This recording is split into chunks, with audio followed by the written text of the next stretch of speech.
그다음에 우리 이제 임명 입정이론 읽고 있었는데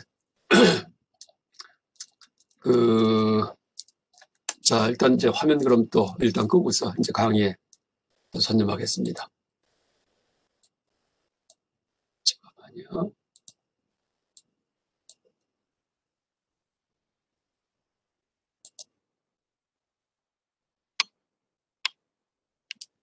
예, 됐습니다.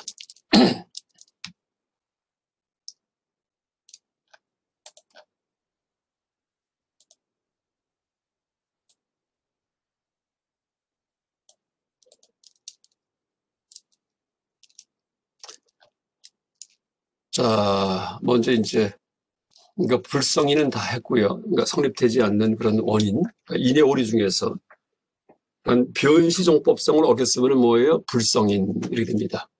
그 다음에 이제 동품정일성, 이품변무성이 있죠. 인의 3상이 이제 세 가지가 있는데, 그러니까 종인유, 그러니까 인이 뭐예요? 이유명제. 종이 뭐예요? 주장명제. 이유가 뭐예요? 신뢰명제. 근데 이제 이유명제가 갖춰야 될 세 가지 조건이 있습니다. 세 가지. 그래야지만 올바른 이유가 돼요. 뭐예요? 변시종법성, 동품정일성, 이품변무성 이 세 가지입니다. 그래서 이 변시종법성은 그러니까 주제 소속성, 그러니까 인이 반드시 주제에 소속되어 있어야 된다. 변시종법성입니다. 동품정일성은 같은 경우에는 반드시 있어야 된다. 이품변무성은 같지 않은 경우에, 다른 경우에는 이제 결코 없어야 된다. 이런 것들입니다. 이 세 가지예요. 인이. 근데 불확정적인 사인일 경우에는 이제 여기 보듯이 6가지가 있는데, 그 중에 이제 우리가 지난 시간에 소리는 상주한다. 인식 대상이기 때문에 이럴 경우에 인식 대상은 동품이든 이품이든 다 인식 대상이에요. 그렇죠? 근데 이품에서는 없어야 되는데 이품에도 또 있어요. 이렇기 때문에 어떻게 돼요? 이제 그 인이 동요합니다. 동요. 그러니까 흔들린다는 얘기예요. 확정할 수가 없어요. 그래서 이제 부정인이다 이렇게 했었습니다. 일단 이제 이 내용을 읽으면서 우리가 이해해도 되지만은 이게 문장화되어 있기 때문에 이제 이 입 정리를 직접 보지 않고요. 제가 정리해놨던 문서가 있었죠. 판비락론의 이제 책, 원효의 판비락론 기초연구란 책의 일부분인데 여기에서 그런 이 부정인과 이 상위인을 이제 다 정리해놨었습니다. 그러니까 정인, 부정인, 상위인 세 가지에 대해서 이제 그걸 구구인표라고 9가지 구절의 인이다라고 얘기를 하는데 디그나가의 이제 그런 고안입니다. 근데 이걸 읽어가면서 이제 앞으로 얘기할 부정인과 그러니까 나머지 부정인들하고 상위인과 또 정인에 대해서 이해하겠습니다. 그래서 임명입정리론 내용 그대로예요. 근데 여기 지금 여러분 보는 문서는 제가 알기 쉽게 정리해 놓은 겁니다. 그래서 여러분 일단 이걸로 공부하고 강의 시간에는 이제 강의가 또 왜냐하면 아까 그 문장 읽다 보면은 산만하기 때문에 잘 정리 안 됩니다. 그래서 깔끔하게 정리해 놓고 이해를 하고 이제 인명학에 더 관심 있는 분들은 아까 그 임명 입정리론 원문과 이 제가 쓴 설명 이걸 비교하면서 또 이해하면 좋겠습니다. 그래서 이제 다시 이 문서에 의거해서 한번 정의부터 쭉 이해하겠습니다. 그러니까 총 앞으로 이제 9가지에 대해서 공부할 겁니다. 9가지에 대해서. 이 9가지를 공부하는데 아까 임명입 정지원도 어떻게 돼요? 부정인이 6가지가 있고 부정인이 여기에 번호가 6번까지 붙어 있었죠. 6가지가 있고 부정인이 부정류 6 해가지고 그 다음에 상위인이 이제 4가지 상위인 4가지가 있었고 가 있어갖고 10가지인데 요 상위인은 또 조금 독특한 점이 있기 때문에 이건 또 나중에 다시 설명하기로 하고 일단 앞에 정리한 이제 표를 가지고서 그러니까 이해를 하고 앞에 정리한 이제 그런 이 문서에 근거해서 이제 한번 하나하나 살펴보겠습니다. 정의는 그러니까 2가지가 있어요. 저기는요.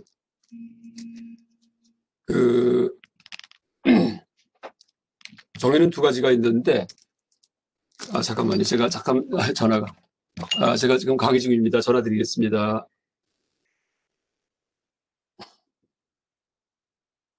예, 끊어야 되겠습니다. 네, 됐습니다.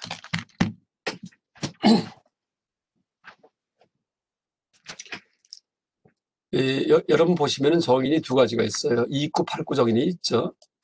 그 다음에 이제 여기 보면은 그 부정인이 몇 가지가 있냐면은 하나, 둘, 다섯 가지가 있습니다. 하나, 그 다음에 1번, 3번, 그 다음에 5번, 그 7번, 9번에 다섯 가지가 있습니다. 그 다음에 상인이 두 가지가 있는데, 그러니까 실제 상인은 네 가지가 있고요. 이 부정인 같은 경우도 여섯 가지가 있는데, 이제 이 구구인표는 하나가 빠져 있습니다. 빠져 있는데, 이 뭐가 빠져 있냐면은 상위 결정이 빠져 있어요. 상위 결정. 이 상위 결정이 뭐냐 하면 여러분, 먼저 얘기했듯이 그 상위 결정이 그 원효 스님이 현장 스님 비판할 때 썼던 그런 이제 이 사인, 그러니까 사입이 이유의 하나입니다. 그래서 바로 이게 이제 상위 결정이에요. 그래서 이 이제 논리적 오류가 전혀 없는 추론식이 작성이 되는데 그 주장이 서로 상반돼요. 상반돼요. 이럴 경우에 상위 결정합니다. 그러니까 이럴 경우에 상위 결정의 추론식이다라고 얘기합니다. 그러니까 추론식 3단 논법, 삼지작법 그 자체로만 본다면은 1의 3상을 갖추고 있어요. 전혀 문제가 없습니다. 근데 그것과 완전히 반대되는 주장을 하는 또 3단 논법이 있는데 이것도 1의 3상을 갖추고 있어요. 그러게 작성 가능합니다.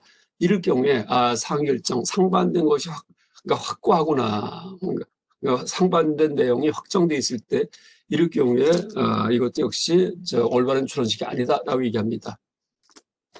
그래서 이제 현장 스님이 이제 그때 판비랑론 얘기했을 때 그 만법 유식을 증명하는 추론식을 딱 3단 논법 구성을 했는데 원효 스님이 거꾸로 이제 그 모든 위부 대상은 마음에 포함되지 않는다라고 소승불교도 입장에서 3단 논법을 한번 작성을 고안을 해가지고서 이제 그 전혀 문제가 없는 3단 논법을 고안해 갖고서 제시합니다. 그러니까 이 대승불교 유식학의 입장에서는 모든 위부 대상은 마음에 포함된다 하면서 3단 논법을 만들었는데 원효 스님은 소승불교도 입장에서 원효 스님이 소승이라는 얘기가 아니에요. 소승불교도라면은 이런 식으로 만들어 갖고 3단 논법을 당신을 비판할 것이다 하면서 상반된 주장을 담은 3단 논법을 제시합니다. 그러니까 위부 대상은 다 마음에 포함되지 않는다 하면서 별도로 있다 하면서 이러면서 이제 상위 결정에 빠지게 해요. 그러니까 상위 결정을 보통 서양 철학에서는 이율 배반 이렇게 얘기를 합니다. 영어로 안티노미. 그래서 이 상위 결정과 유사한 게 이율 배반. 원래 언어가 안티노미.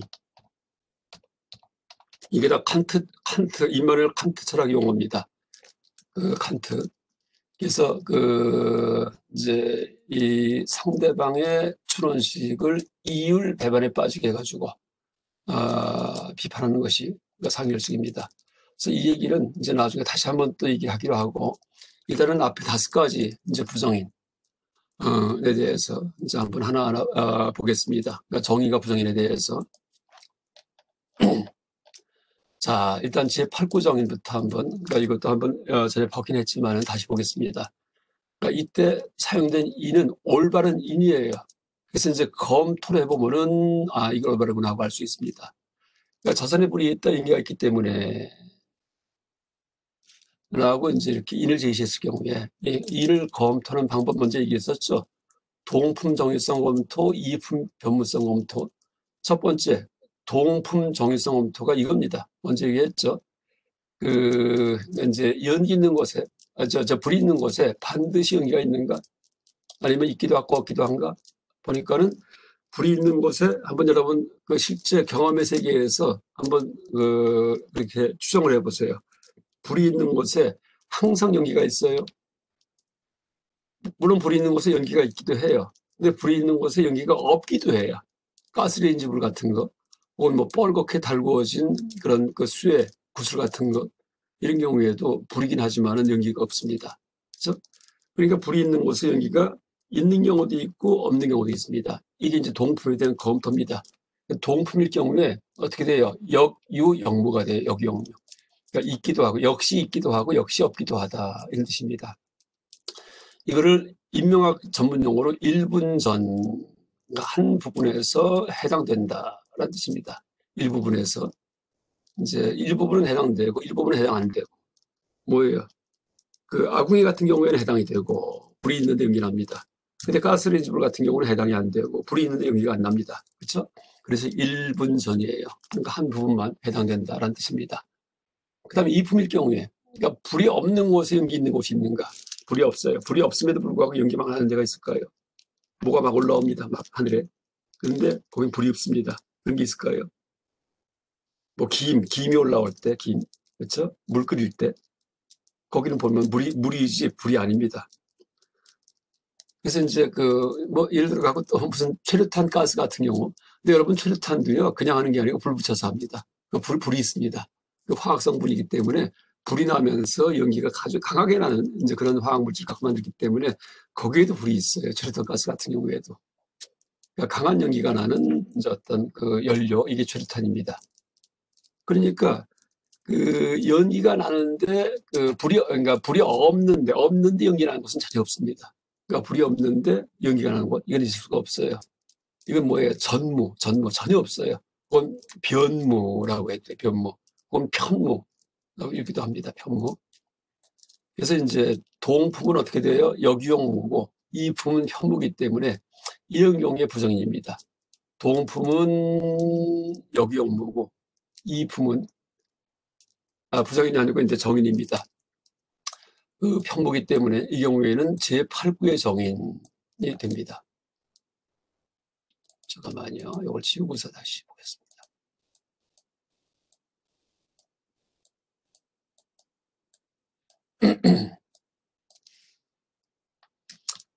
지금 한 것은 이제 바로 이 이품. 그러니까 다른 경우에, 그러니까 불이 없는 경우에는 연기가 전혀 거꾸로. 그러니까 불이 없는 경우에 연기가 있는 경우는 전혀 없습니다. 변무예요, 변무. 그 다음에 이제 불이 있는 경우에 연기 있는 곳은 있기도 하고 없기도 해요. 그러니까 둘이 만나는 곳이 바로 여기입니다. 그래서 이것은 8구의 적입니다라고 얘기합니다.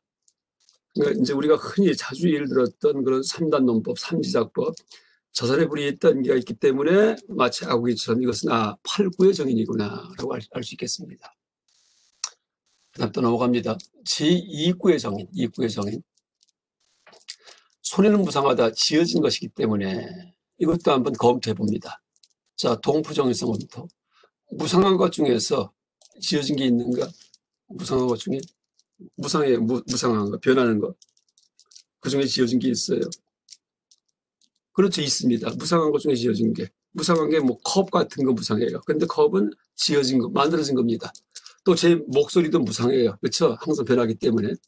근데 이것도 역시 제가 뭐예요? 커파에서 바람이 나오고 혓바닥 굴려가지고서 만든 겁니다. 다 지어진 거예요. 그럼 무상한 것 중에 지어지지 않은 게 있어요.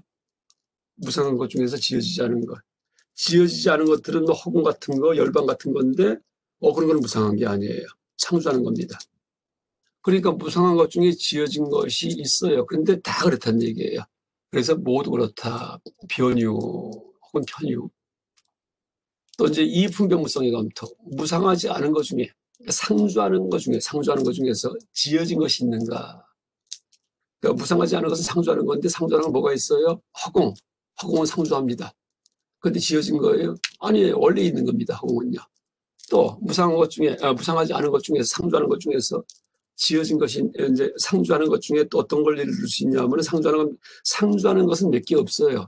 열반 같은 경우, 열반은 지어진 거예요. 열반이 깨달음이 있는데, 깨달음은 뭐예요? 불교에서 지어진 게 아니죠. 왜? 무위법이기 때문에. 여러분, 그 열반은요, 열반 깨달음은 무위법입니다. 조건이 모여서 만들어진 게 아닙니다. 제가 항상 얘기해요. 그래서 깨달음은 체험이 아니라는 얘기 제가 항상 얘기하죠. 체험. 모든 체험은 지어진 거기 때문에. 그렇죠? 아무리 다리 꺾어서 수행하다가 호흡에 집중을 하고서 수행하다가 어떤 느낌이 들어도요. 그 느낌은 반드시 유의법이에요. 그런 느낌들은요. 그러니까 여러분 이제 어떤 평생 겪어오지 못했던 어떤 내가 느낌이 들었을 때 내가 깨달았나? 라고 착각하지 말라는 얘기입니다. 깨달음과 무관합니다. 왜? 다 지어진 거기 때문에. 어떤 상황이 만든 거기 때문에. 약간 그때도 얘기했을 겁니다. 아마 유튜브 들어가면은 그 신경의학자인데 이스라엘 여자인데 이 두정엽의 뇌출혈이 와가지고서 이제 병원에 입원해갖고서 두정엽이 완전히 기능을 못한 적이 있습니다. 두정엽 뇌에서. 그랬는데 그 한 보름간을 갔다가 한참 동안을 갔다가 이제 그 상태에 있었는데 나중에 회복됐지만은 그러니까 그때 체험을 얘기를 해요. 자기가 드디어 깨달았다고. 그 당시에 완벽한 그런 어떤 깨달음의 체험을 했다고 하면서 우주와 자기가 하나가 됐다는 얘기를 합니다. 전혀 자기 몸과 바깥이 구별이 안 되는 일체험을 했다면서 막 그 얘기하고 다닙니다. 그거 깨달음 아니에요. 그래서 이제 우리가 그런 데 속지 말란 얘기예요. 그거는 그냥 두정엽이 뭐냐면은요. 두정엽이 공간 감각, 다시 말해 그 시각 피질하고 뒤에 뒤통수에 시각 피질하고 촉각 피질 뭐예요? 머리띠 밴드 같은 건지 우리 머리 위쪽에 촉각 그 체성 감각 피질이 있죠. 이거하고 시각 피질이 있죠. 머리 뒤통수에 이걸 연결시키는 부분이 두정엽이에요. 다시 말해 공간의 위치 감각을 그 관장하는 부분이 두정엽입니다. 그 머리 위쪽에. 근데 그게 무너지면 어떻게 돼요? 그 기능 못하기 때문에 공간의 위치 감각이 상실된다는 얘기예요. 그게 그래서 그 여자가 깨달은 게 아니고 그냥 공간 위치 감각 상실한 체험일 뿐입니다. 유의법입니다. 유의법. 그때 나중에 이제 그 다시 혈관이 회복이 돼가지고 피가 도니까 이제 그 느낌이 없어졌다 그렇게 얘기합니다. 그래서 어쨌든 여러분 열반이 이제 발음 부상하지 않은 건데 이게 만들어진 것인가? 아닙니다. 무위법이기 때문에. 그러니까 허공도 상주하는 건데 만들어진 게 아니고 열반도 그게 아니에요. 그러면은 무상하지 않은 것, 다시 말해 상주하는 것 중에는 지어진 것 전혀 없습니다. 그래서 변무가 됩니다. 변무. 그렇죠?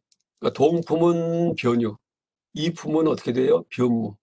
그럼 또 위로 올라가 봅니다. 올라가서 자 동품은 변유, 동품은 변유. 이게 아니고 변유. 이제 동품은 그러니까 동품이 여기기 때문에 동품 변유. 그다음에 이품은 변무 여기입니다. 그럼 어떻게 돼요? 바로 여기 이익구의 정인이구나 하고 할 수 있습니다. 저 둘이 만나는 곳. 그래서 이제 지금 이 정의는 두 가지가 있어요. 두 가지가 이제 이익구가 있고 팔구가 있는데 지금 정의를 얘기했는데 공통점은 뭐죠? 이품에는 전혀 없어야지 돼요. 이 공통점이 이품. 그러니까 다른 경우에는 절대 해당하는 게 없어야 됩니다. 일단 이것은 이익구의 정의이든 팔구의 정의이든 이제 마찬가지입니다. 그런데 같은 경우에는 철저하게 있어도 되고 변유가 돼도 되고 다시 말해 또 일부만 있어도 상관없어요. 그러니까 유영무가 돼도 됩니다. 혹은 1분 전 해도 됩니다. 일격의 정인입니다. 그래서 구구인표에서 정인이 몇 가지가 있어요? 두 가지가 있습니다. 두 가지가. 근데 두 가지 정인 중에 이구, 팔구의 공통점은 이품의 변무인 점, 이품에서 그러니까 이품에서 변무인 점은 공통점이에요. 변무.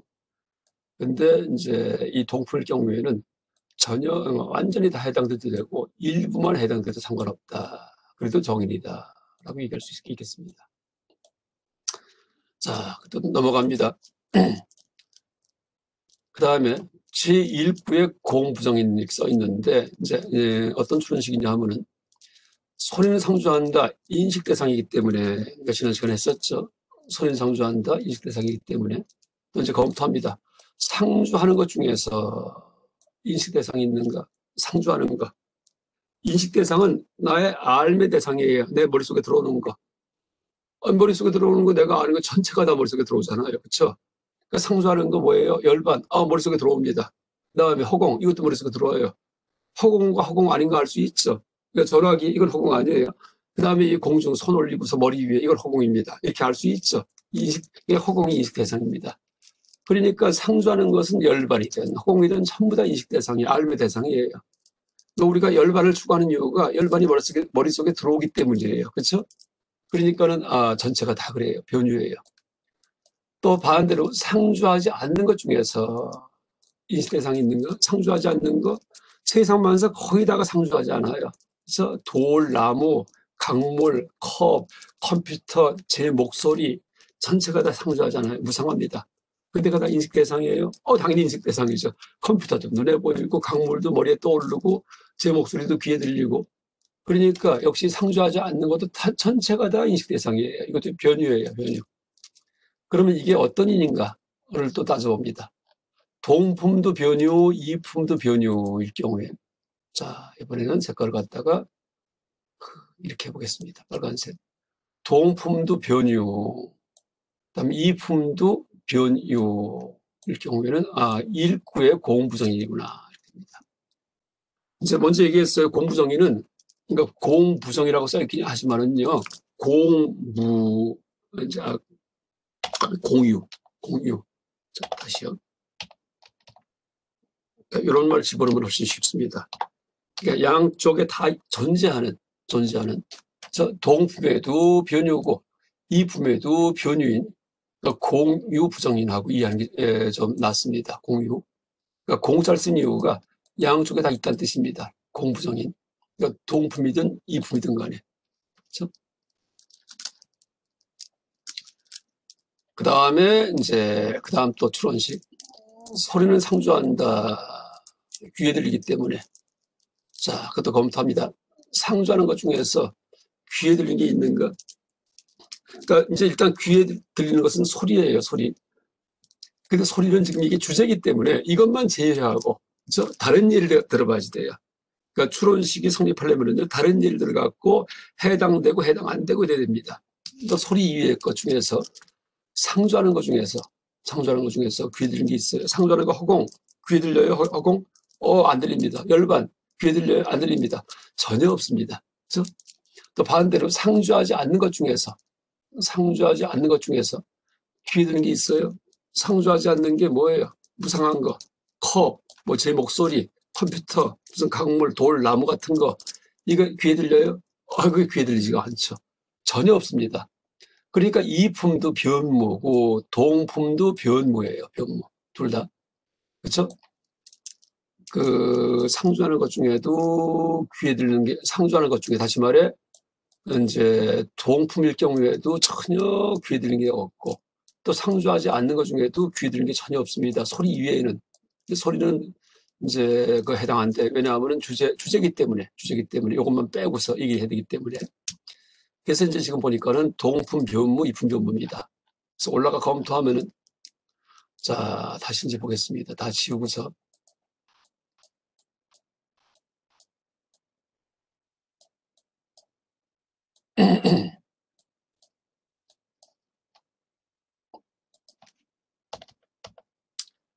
자, 동품도 변무고, 지금 봤듯이.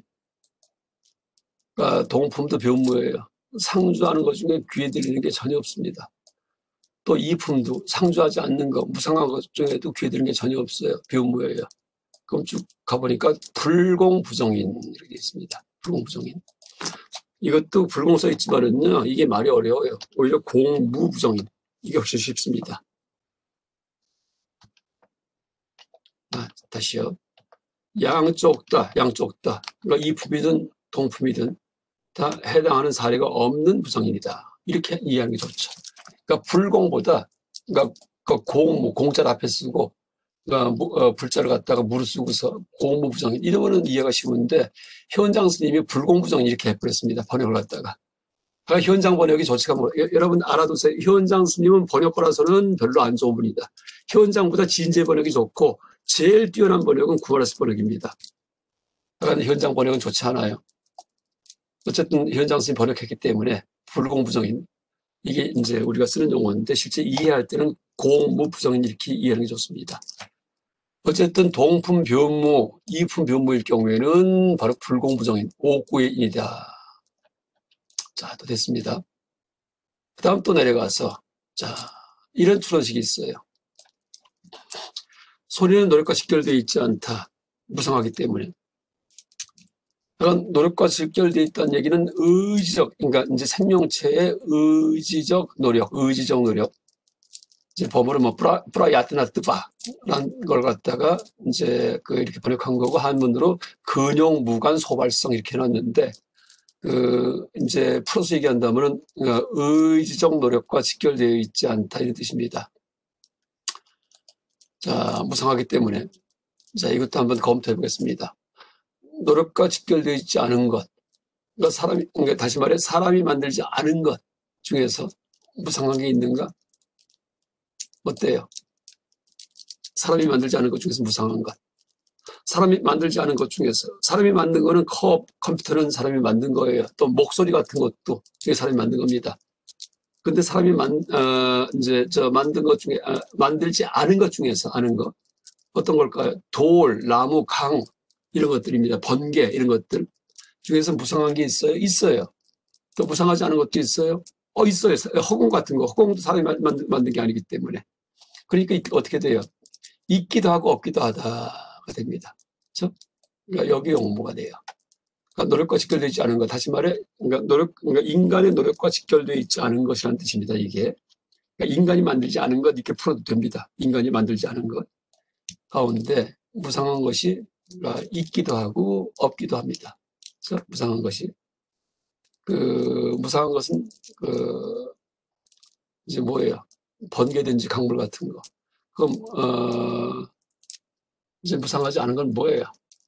이것은 번개 같은 거. 번개가 아니고 허공 같은 거가 됩니다.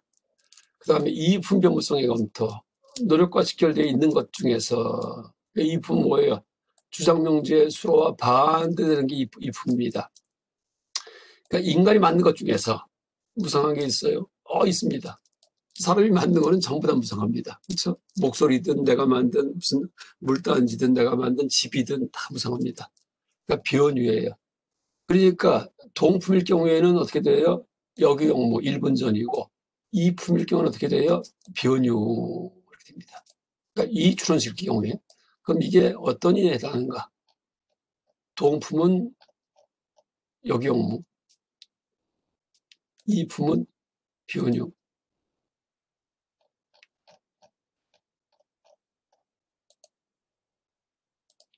동품은 역유용모, 이품은 비원유. 이것은 바로 7구의 공부정인이구나. 이렇게 이해할 수 있습니다. 아까 얘기했듯이 이것도 공유부정인, 공유. 자, 여기도 일부가 있고, 여기도 일부가 있기 때문에 공유부정인이다라고 이해하면 좋겠습니다. 그 다음에 이제 또 이런 추론식이 있어요. 소리는 노력과 직결되어 있다. 무상하기 때문에. 그러니까 여러분, 노력과 직결되어 있다, 무상하다, 상조한다. 그 다음에 이제 그러니까 인식 대상이다 이런 것들 이런 말들이 주장 명제에도 들어가고 이해도 명제에 들어가면서 막 조합이 되면서 불교 논리학에서 자주 쓰는 그런 어떤 이 개념들입니다. 그런 개념들. 그래서 이 예를 들은 어떤 개념들이요 그렇게 다양하게 들지는 않습니다. 그러니까 몇 가지만 가지고서 이렇게 바꿨다 저렇게 바꿨다 하면서 예를 들고 있습니다.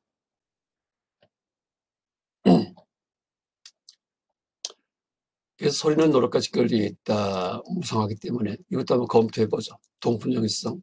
그러니까 소리는 뭐 이제 인간이 만든 것이다. 무상하기 때문에 이제 예를 들어 갖고 뜻입니다. 노력과 직결되어 있는 것 중에서 무상한 게 있어요. 인간이 만든 것 중에서 전체가 다 무상해요. 전체가 다.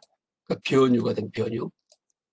또 반대로 노력과 직결되어 있지 않은 것 중에서 그러니까 인간이 만들지 않은 것 중에서 무상한 게 있어요. 있어요. 그렇죠? 또 어떤 경우는 또 아니기도 해요. 어떤 걸까요? 허공 같은 경우에는 인간이 만든 게 아니지만은 또 이것은 상주하는 겁니다. 그러니까 유역무가 돼요. 그래서 이제 강물이나 번개 같은 경우에는 무상한 거고, 그 다음에 허공 같은 경우에는 무상하지 않습니다. 그러니까 이건 무가 됩니다. 무. 그래서 동품은 변유, 이품은 역유용무. 그래서 위에 올라가 보면은 표에서 동품은 이제 변유, 이품은 역유용무 이렇게 나옵니다. 그래서 공부정인, 3구의 공부정인이다라고 이 답을 냅니다. 그 다음에 그래서 3구 했죠. 자, 또 소리는 상주한다. 지뢰성이 없기 때문에. 지뢰성이 뭐냐 하면은요, 이 막히는 거, 막 애가 장애하는 거죠. 그러니까 만질 수 있는 거. 여러분, 컵은 내가 만질 수가 있어요. 그렇죠? 이거는 뭐예요? 이게 그러니까 이제 손이 이 컵을 통과하지 못하죠. 이게 지뢰성입니다. 지뢰성. 그러니까 장애가 있는 성질. 그러니까 벽 같은 경우에. 근데 허공은 지뢰성이 없어. 허공 여러분 손으로 이렇게 만져보세요. 전혀 닿지가 않죠. 또 여러분 소리도 만져지지가 않습니다. 소리 한번 만져보세요. 그러니까 누가 소리 질렀는데 그걸 손으로 내가 잡을 수 있어요? 못 잡죠. 그래서 이제 이런 추론식이 이제 생기는 겁니다. 소리는 영원하다. 왜? 만질 수 없기 때문에. 그러니까 지뢰성이 없기 때문에를 손으로 만질 수 없기 때문에 바꿔서 이해해도 됩니다. 그 색법의 특징이 색법의 특징이 지뢰성이라고 얘기를 하거든요. 네, 지뢰성. 그러니까 물질의 특징이 질애성이다라고 그렇게 말을 하기도 해요. 뭔가 만질 수 있다. 자, 이 추론식입니다. 그러니까 이런 추론식이 나오는 것도 여러분 우리가 짐작 가능합니다. 소리는 상주한다, 만질 수 없기 때문에. 가만히 보니까 허공이 상주하는데 허공 만질 수 있어요? 못 만지죠. 아, 그러니까 소리도 허공처럼 만지지 못하기 때문에 상주하겠구나라고 누가 추론식을 만들 수도 있습니다. 그래서 한번 검토해 보겠습니다. 자, 동품. 상주하는 것 중에서 동품, 상주하는 것 중에서 질성이 없는 게 있는가? 상주하는 것. 그러니까 영원한 것 중에서 만질 수 없는 게 있는가? 영원한 것 중에 어떤 게 있을까요? 허공, 열반, 그렇죠? 뭐 이런 것들 중에 만질 수 없는 거 있습니다. 아, 또 하나 이제 여기에서 있기도 하고 없기도 하다는데 그 상주하는 걸 뭘 상주한다 얘기하냐면요, 그 미진이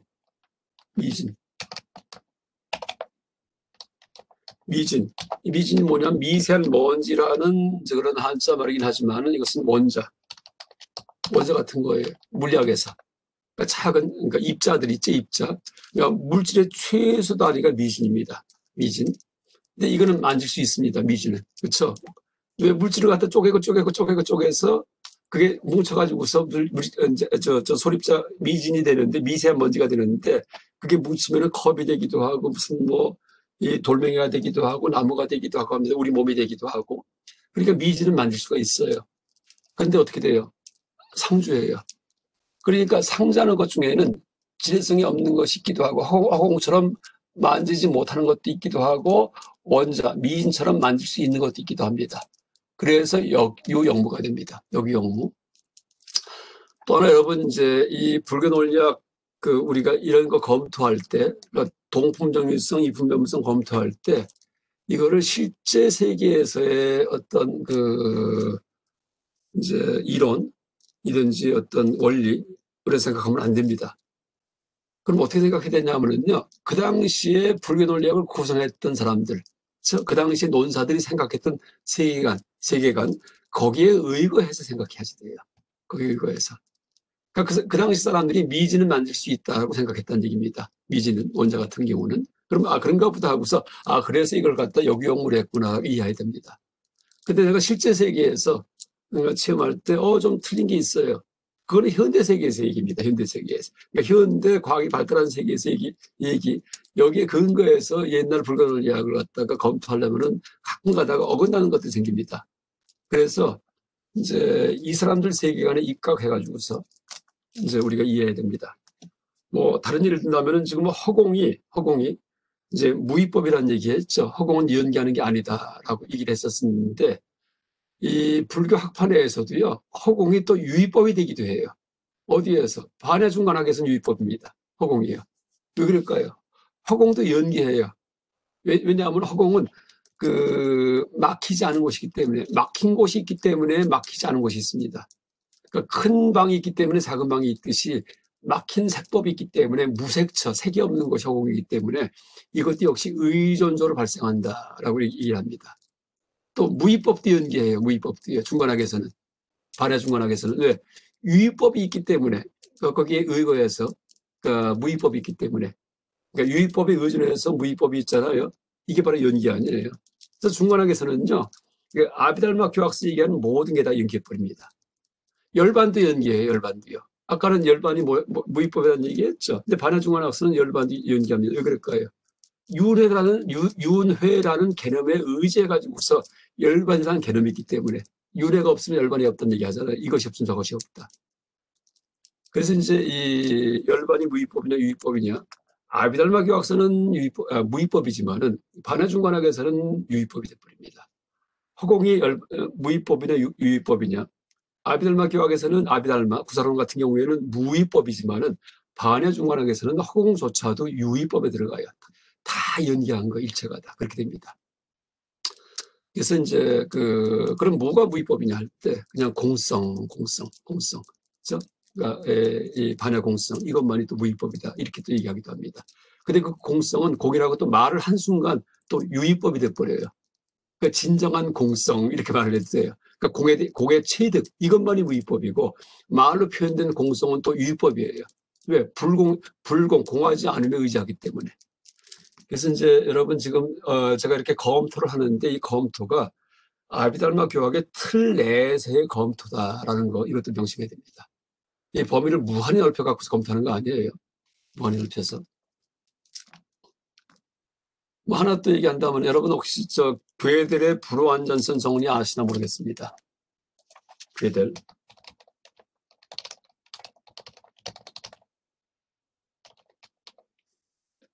이게 이제 서양 수학사에 파란을 일으켰던 그런 어떤 그 이론인데 하이젠베르그의 불확정성 원리는 물리학에서 이제 인간의 한계, 어떤 실험의 한계를 얘기한 거고 이제 어떤 그 입자 크기, 어떤 솔입자의 그 어떤 크기 이하, 뭐 프랑크 상수 한우할 때 하입니다. 이하의 어떤 그 세계는 이제 운동량과 물질의 운동량과 위치를 동시에 측정할 수 없다. 운동량과 그러니까 위치를 그 솔입자의 그걸 동시에 측정할 수 없다라는 것이 하이젠베르그의 불확정성 원리입니다. 그러니까 물리학 얘기예요. 근데 그거 말고 수학에서 또 그런 게 있어요. 수학에서. 이게 바로 괴델의 불완전성 정리입니다. 괴델. 1930년대에 나왔던 이론인데 제가 이제 이 얘기를 왜 하냐면요. 그러니까 무한에 대한 얘기 이제 지금 나왔기 때문에 말을 끊은 겁니다. 괴델.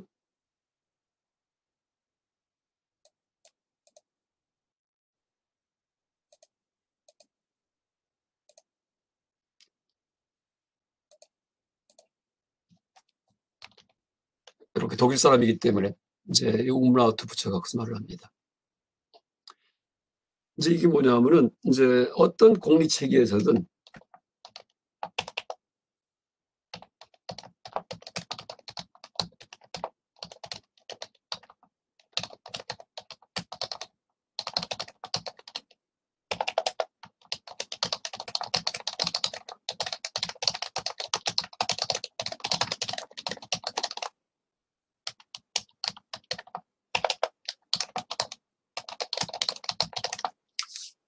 뭐 이제 일단 이제 그 중에 뭐 여러 가지가 몇 가지가 있는데 이제 몇 가지 법칙이 있는데 그 중에 하나를 제시하면 이렇게 됩니다. 그러니까 공리가 뭐냐면 액시옴 이제 몇 가지 그런 그 기본적 토대 위에서 그러니까 수학에서 기하학의 공리가 뭐예요? 평행선은 만나지 않는다 이런 것들 이제 뭐 몇 가지 그다음에 한 점에서 선까지 근 이제 가장 이제 그 짧은 어떤 거리는 바로 수직선이다. 이런 것들, 이런 것들이 이제 공리가 되기도 하고 정리가 되기도 하는데, 이제 그런 것들입니다. 기본적인 전제들. 근데 그런 기본적인 전제에 의해 가지고서 뭐 기하학의 시스템이 쭉 만들어졌는데, 이제 모든 그 시스템 내에서의 어떤 진리들이 그 기본 토대에 의해서 증명이 되어야지 돼요. 그럴 줄 알았습니다. 그랬는데 나중에 연구를 해보니까 그게 아니에요. 그 어떤 공리 체계에서든 기본 몇 가지 전제 위에서 이제 큰 시스템을 이루었을 때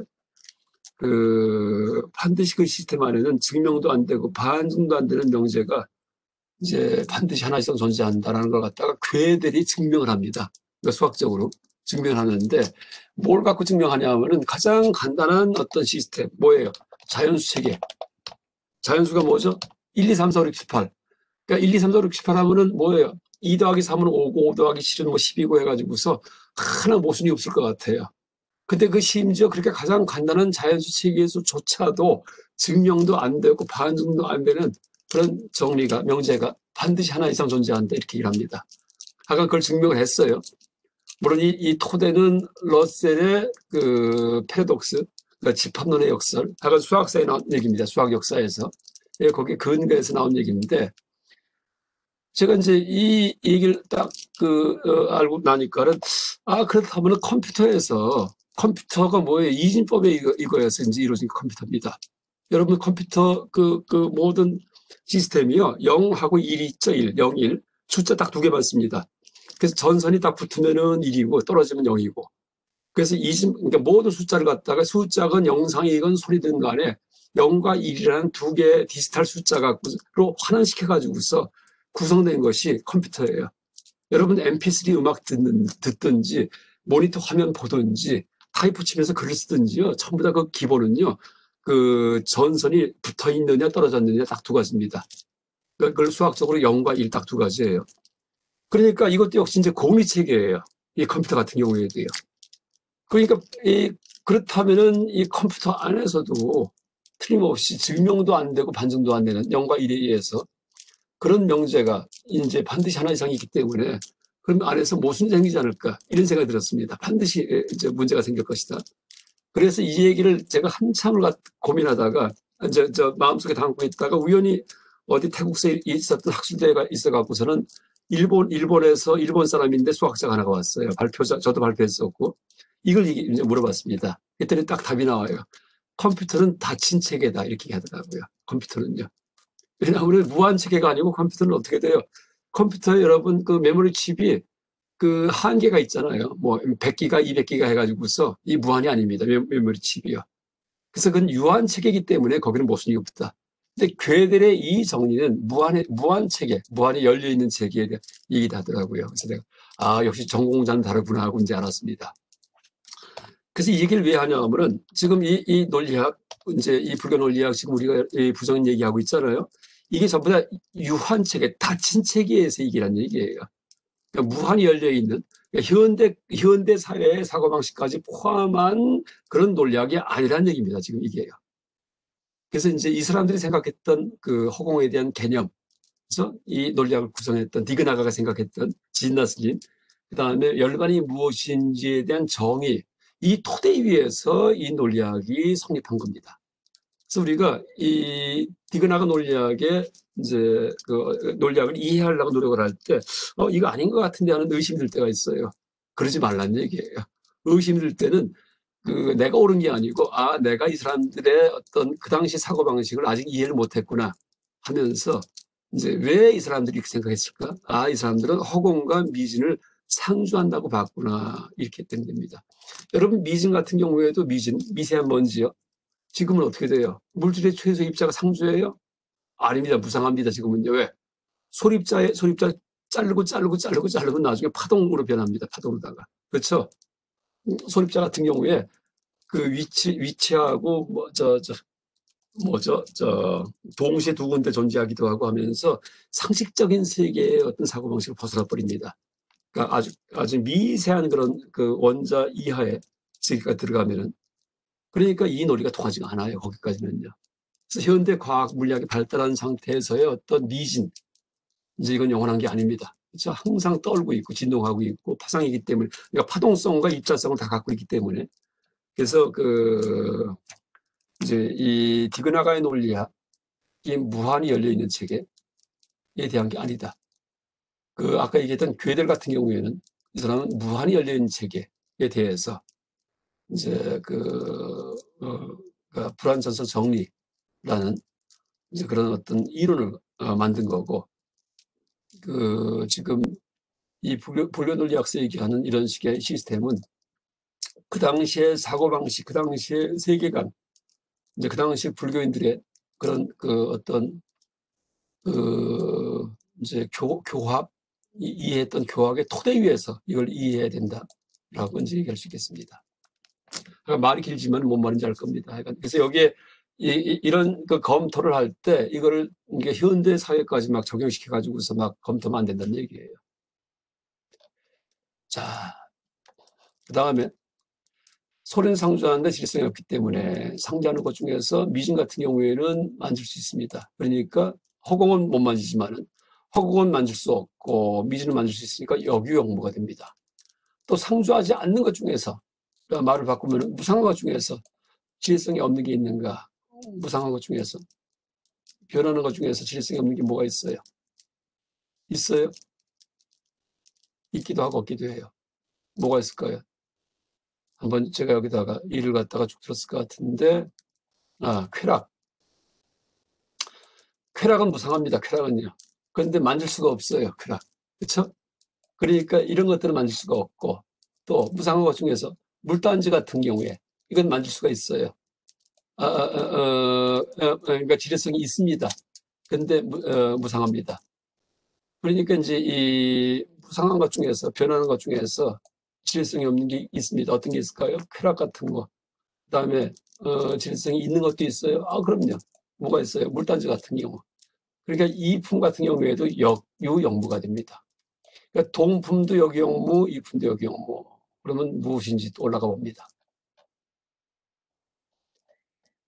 자, 동품도 역유영무, 이품도 역유영무. 동품도 역유영무, 이품도 역유영무. 그러면 공부정인이 됩니다. 공부정인. 양쪽 다 역유, 유자, 존재하는 그런 부정입니다. 라는 뜻입니다. 그러니까 구구의 그러니까 아홉 번째 구구인표에서 공부정입니다. 그 다음에 자, 그러니까 제4학구의 상위인 잠깐만요. 이거 다 했죠? 네, 다 했습니다. 자, 또 이런 추론식이 있어요. 소리는 상조한다, 지어진 것이기 때문에. 이것도 검토해보자. 상조하는 것 중에서 지어진 게 있는가? 상조하는 것 중에.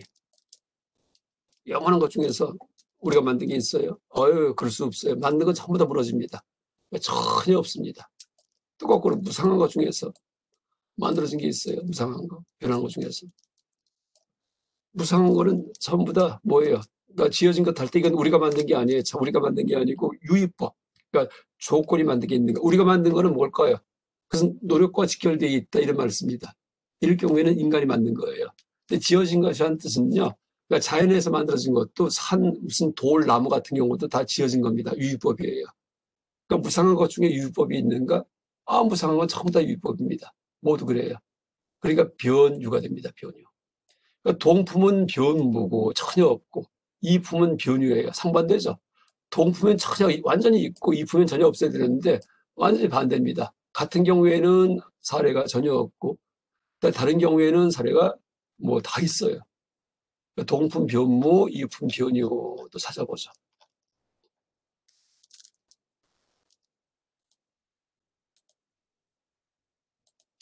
동품에는 변무 전혀 해당 안 돼요. 그다음에 이품에는 잠깐만요. 그렇지. 이품은 변유 이렇게 됩니다. 이럴 경우에는 제4학구의 상위인이구나 하고 이해할 수 있겠습니다.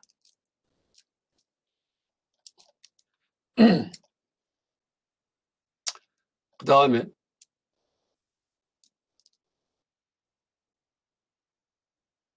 자, 소리는 상조한다. 노력과 직결되어 있기 때문에 이것도 따져보죠.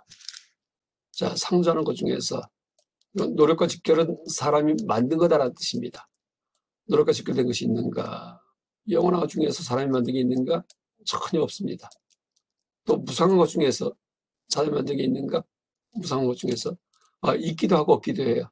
무상한 것 중에는 사람이 만든 것도 있고 물단지 같은 경우에 컴퓨터 같은 경우에 목소리 같은 경우에 또 무상한 것 중에서 사람이 만들지 않은 것은 뭐가 있어요? 뭐 강물 같은 경우에 돌, 번개 같은 경우에 그렇죠? 없기도 합니다. 그러니까 동품은 변무, 이품은 역유용무. 그래서 또 올라가 보면은 이제 여기에서 동품은 지금 봤듯이 동품은 변무, 이품은 역유용무. 그래서 제6구의 상민이 된다라고 계산을 이렇게 계산되는 겁니다. 계산.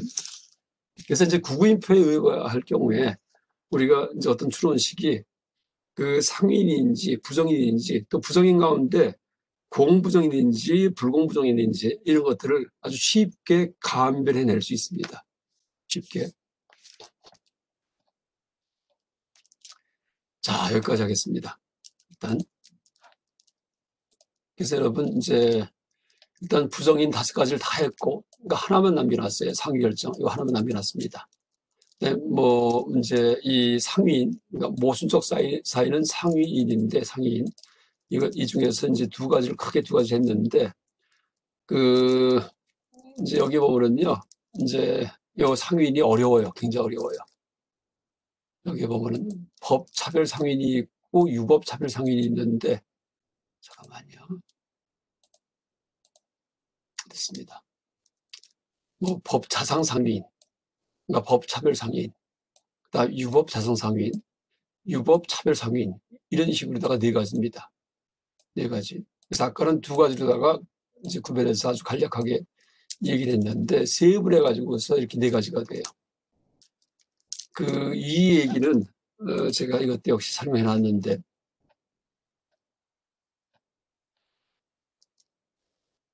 이거 말고, 자, 유법 자성 상위인과 유법 차별 상위인. 왜냐하면 원효 스님이 이걸 사용하십니다. 이제 지금 했던, 지금 얘기했던 유법 차별 상위인, 유법 자상 상위인, 이제 이런 이제 이 오류를 갖다 이용을 해가지고서 원효 스님께서 이 판비난론을 저술했기 때문에 이제 여기에 대한 의미를 제가 이제 상세하게 그 책에서 설명을 해놨었습니다. 이 얘기를 하기 전에 이제 아까 얘기했던 부정인 가운데 이율 배반, 그 안티노미, 다시 말해 상위 결정의 부정인에 대해서 한번 보겠습니다.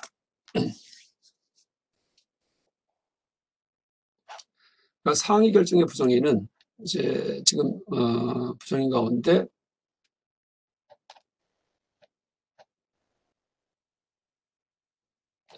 보자 다시요.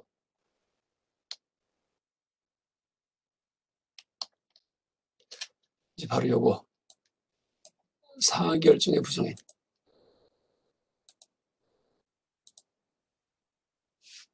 한번 읽어보겠습니다. 모순이 확정형을 쓴다는 것 같다. 소리는 부상하다 만드는 것 때문에 물 던지던 것 같이.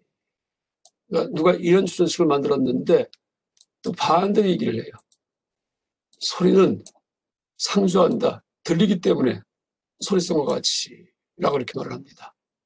이럴 경우에 이제 근데 이걸 누가 얘기했냐 하면요, 불교도가 얘기한 게 아니고 승론 혹은 니아야 이제 학파에서 이렇게 얘기를 합니다. 이럴 경우에는 이게 바로 상위 결정에 그런 오류에 빠진 일이다라고 얘기를 해요. 여기서 이제 소리성이 뭐냐면은요, 그러니까 보편을 얘기해, 보편. 그러니까 소리가 들릴 때 그러니까 우리가 뭐 강아지든지 아니면은 뭐 이제 여러 가지 말을 통해서 이제 소리를 내는데, 그때 소리성은 그 말의 의미가 소리성이에요. 말의 의미가.